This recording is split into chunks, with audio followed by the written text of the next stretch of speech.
नमस्कार। बाराबंकी की बड़ी खबर, जो कि आपको पहले भी अवगत कराया जा चुका है कि 1968 से सुन्नी वक्फ बोर्ड में दर्ज 1959 से बिजली का कनेक्शन, 1960 और 1990 की चकबंदी के सरकारी पेपर में दर्ज तहसील मस्जिद को बुलडोजर से तोड़ने के मामले में मुख्यमंत्री योगी के आदेश पर यूपी शासन ने बनाई 3 सदस्यीय जांच कमेटी। भाजपा सरकार की नीतियां सबका साथ, सबका विकास और सबका विश्वास पर काम कर रही योगी सरकार के दिल जीतने वाले कामों को साजिशें रचकर सरकार को बदनाम कर रहे हैं नौकरशाह व अधिकारी, जिन पर भरोसा कर उनके जिले की जिम्मेदारी सौंपी गई थी। सरकार की साख को झूठ के सहारे अपनी गलतियों को सुधार करने के बजाय झूठ छुपाने के लिए हजारों झूठ बोलकर अपनी हठ धर्मिता दिखाकर रामसनेही घाट की तहसील मस्जिद को बुलडोजर से तोड़कर नई कहानी बनाकर मजलूम बन रहे हैं। सरकार की भी इस पर सख्त नजर है। शासन ने डीएम के ही लेटर पर 3 सदस्यीय लोगों की कमेटी बनाकर हड़कंप मचा दिया है। मालूम हो 100 साल पुरानी मस्जिद 1960 और 1990 की चकबंदी के सरकारी रिकॉर्डों में दर्ज है तहसील मस्जिद के नाम से। वहीं सुन्नी सेंट्रल वक्फ बोर्ड के रिकॉर्डों में 1968 से दर्ज है। 1959 से बिजली का कनेक्शन है। किसी भी तरह का कोई विवाद भी नहीं था। इस मस्जिद में होती थी देश में शांति, सुकून, हर बला आफत से बचने के साथ दिन में 5 वक्त की नमाज पढ़कर अल्लाह का शुक्र अदा करके दुआ। उस मस्जिद की शहादत के बाद माएँ गईं तड़प, जिन्होंने अपने लाडलों की तबीयत खराबी पर सेहत के लिए नमाजियों से फुकवाई थी दुआ। मालूम हो सरकार ने वक्फ संपत्तियों की सुरक्षा के लिए वक्फ एक्ट को संसद और राज्यसभा में पास नियम कानून जो राष्ट्रपति ने लागू किया था, प्रदेश की सरकारों ने संस्तृति की थी। वहीं भारत सरकार के अधीन सेंट्रल वक्फ काउंसिल, केंद्रीय मंत्री, प्रदेश में कैबिनेट मंत्री, शिया और सुन्नी वक्फ बोर्डों के गठन के बाद किसी भी तरह के विवाद पर वक्फ ट्रिब्यूनल का गठन किया गया है। वहीं जिलाधिकारी को वक्फ आयुक्त और एसडीएम को तहसील स्तर पर आयुक्त की जिम्मेदारी दी गई। वहीं अल्पसंख्यक कल्याण अधिकारी की सहायता पर सर्वे वक्फ आयुक्त और एक वक्फ इंस्पेक्टर की जिम्मेदारी के तहत नियुक्तियां कर औकाफ को बचाने और उनकी तरक्की की मुहिम चला रखी है।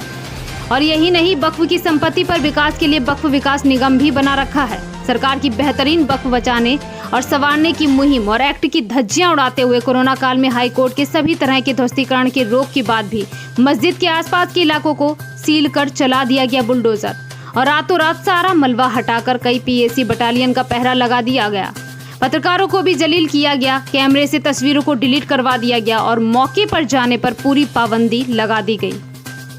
भाजपा के अयोध्या सांसद लल्लू सिंह, इलाके के विधायक सतीश शर्मा, रामसनेही घाट के रहने वाले बाराबंकी भाजपा की जिला अध्यक्ष अवधेश श्रीवास्तव तहसील प्रशासन की इस कार्रवाई से खुश नहीं दिखे, बल्कि अंदर ही अंदर दुखी और घुटते हुए दिखे। अब प्रशासन की कहानी और डीएम आदर्श कुमार का बयान चर्चा का विषय बन गया। राजस्व रिकॉर्डों को ताक पर रखकर रामसनेही घाट परिसर में बनी मस्जिद को विवादित स्थल बताकर लॉकडाउन में तोड़वाकर मलबा हटवा दिया है। जिलाधिकारी ने बयान में उस विवादित स्थल को अवैध परिसर बताया था। बता दें कि रामसनेही घाट के एसडीएम दिव्यांशु पटेल के सरकारी आवास के सामने बने विवादित धार्मिक स्थल में रहने वाले लोगों को नोटिस दिया गया था। पिछले साल लॉकडाउन में फंसे कुछ गरीब लोग जो मस्जिद में रहकर अजान देते थे, नमाज पढ़ते थे, उन पर दबाव, डरा धमका कर भगा दिया गया और कहा गया यहाँ रहने वाले 3 संदिग्ध लोग बिना आईडी के दिए फरार हो गए। इसके बाद एसडीएम ने तहसील में लगे धार्मिक स्थल के गेट को हटवाकर बाउंड्री बनवाकर अपने कब्जे में ले लिया था। तहसील प्रशासन द्वारा धार्मिक स्थल में रहने वालों को नोटिस मिलने के बाद पक्षकार हाई कोर्ट की शरण में भी गए थे। कुछ दिन बाद प्रदर्शन कर रहे लोगों पर एफआईआर कर एनएसए लगा दिया गया था। लेकिन हकीकत ये है कि मस्जिद पर बुलडोजर चलाकर तोड़ने के बाद किसी तरह रिएक्शन के बजाय सिर्फ आंसू बहाकर गम मना रहे हैं और मस्जिद के लिए दुआ और ये हरकत करने वालों को मिले सजा की ईश्वर से मांग कर रहे हैं और सरकार से भी इंसाफ की मांग कर रहे हैं। जिलाधिकारी बाराबंकी द्वारा शासन में भेजे गए पत्र में अनाड़ी नियम कानून कायदे न जानने वाले एसडीएम दिव्यांशु पटेल की गलतियों और लापरवाहियों को दरकिनार कर रामसनेही घाट तहसील परिसर प्रकरण में मस्जिद की शासकीय संपत्ति पर अनियमित तरीके से अवैध इकाई का निर्माण करने और इसके संदर्भ में फर्जी अभिलेखों के आधार पर पंजीकरण कराए जाने की जांच की मांग की थी। इंटरनेशनल मीडिया में चर्चा के बाद पूरे मामले में प्रशासन ने आओ देखा न ताओ अपनी कमियों को छुपाने के लिए मस्जिद शहीद करने के बाद पॉलिटिकल पार्टियों के ज्ञापन के बाद मस्जिद कमेटी के 8 लोगों के खिलाफ एफआईआर करा दी और यही नहीं 5 लोगों को संदिग्ध बताकर गिरफ्तार कर लिया। इस पर शासन ने एक कमेटी बनाई जिसके अध्यक्ष शिवाकांत द्विवेदी, विशेष सचिव अल्पसंख्यक कल्याण एवं वक्फ यूपी शासन है। वहीं बाकी 2 सदस्य के तौर पर राहुल गुप्ता, उप निदेशक अल्पसंख्यक कल्याण लखनऊ मंडल लखनऊ और उप निदेशक अल्पसंख्यक कल्याण अयोध्या मंडल अयोध्या को भी कमेटी का हिस्सा बनाया गया। इस जांच समिति से इस मामले की गहराई से जांच करने को कहा गया है। जिला प्रशासन की जिले में कई वक्फों पर अवैध कब्जों और दुकानों का वक्फ माफियाओं द्वारा किया जा रहा अवैध निर्माण पर खामोशी जग जाहिर है और इस पर कार्रवाई न करना चर्चा का विषय बना हुआ है। ये ग्राम बनी कोडर, तहसील रामसनही घाट की जिल्द बंदोबस्त 1332 फसली में जो नंबर दिए गए हैं वो नंबर 844, 845 और 845 ये 77 नंबर पर हैं। ये पुराने नंबर हैं और ये 777 नंबर दर्शा रहे हैं और 901, 902, 718 और 903 ये 778 नंबर पर हैं जिस पर मस्जिद कायम थी और खेल का मैदान कायम था। 896 ये 776 है, ये 776 है, ये नानजेडे हैं और ये रिजर्व ज़मीन है। रिजर्व ज़मीन पर कोई सरकार का अधिकार नहीं होता, ये रिजर्व ज़मीनें होती हैं। दूसरी बात, मस्जिद आज से नहीं 100 साल पुरानी बनी हुई है।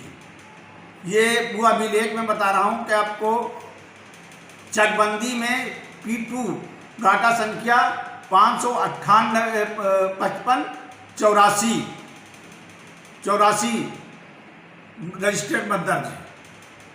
ये सारी चीज़ें अभिलेख दर्ज हैं और मेरे पास C45 भी है।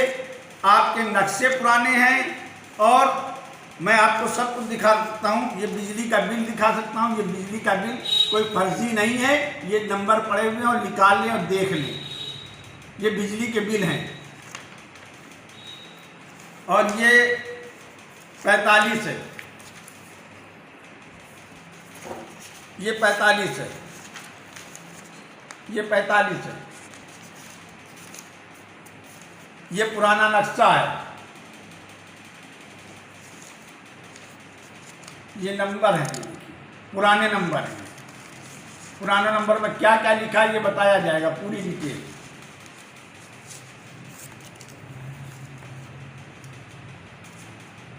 ये भी 45 है, 46, 45, 42।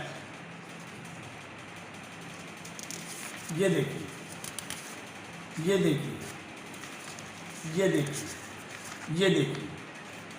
तो हमारा सिर्फ ये कहना है कि एसडीएम महोदय ने एक पहली मर्तबा ऐसा हुआ कि एसडीएम महोदय ने नोटिस चिपकाई और एसडीएम महोदय ने ही कोर्ट पर मुकदमा चला और एसडीएम महोदय ने आदेश किया और एसडीएम महोदय ने ही मस्जिद को तोड़ दिया।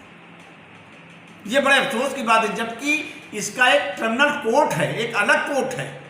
वह का कोई भी चीज़ है वो ट्रिब्यूनल कोर्ट है और ट्रिब्यूनल कोर्ट के बाद अगर हाई कोर्ट जाना जाए और कुछ हमारी कमेटी के लोग आज भी फंसे हुए हैं, उनके ऊपर संगीन मुकदमे हैं, उन पर निगाहें रखी जा रही है और उनके परिवार के लोगों को फर्जी फंसाया जा रहा है और किसी को घर से निकलने नहीं दिया जा रहा है। अगर मैं कह रहा हूँ 1 महीना पहले, 1.5 महीना पहले कब्जा ले लिया था और ये सब कुछ आपने कर लिया था, तो ये आपने यानी छावनी क्यों बना रखी है? क्यों लोगों को नहीं जाने देते? क्यों पत्रकारों को नहीं जाने देते कि आईने के तरीके साफ हो जाए? क्यों रोके हुए हैं पत्रकारों को वहां जाने से? छावनी बनाए हुए हैं रामसनी घाट बनी कोटर के, लोगों को खाने को तरस रहे हैं। आज मस्जिद जो आपने तोड़ी उसमें रखी हुई कुरान शरीफ और रखी हुई तस्बीहां, हदीस और ले जाकर आपने पूरे घर में और रोड के किनारे किनारे ढेर करा दिया।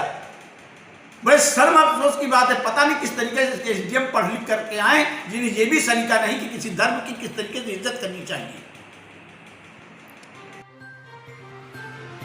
बाराबंकी संवाददाता मोहम्मद जुबेर की खास रिपोर्ट।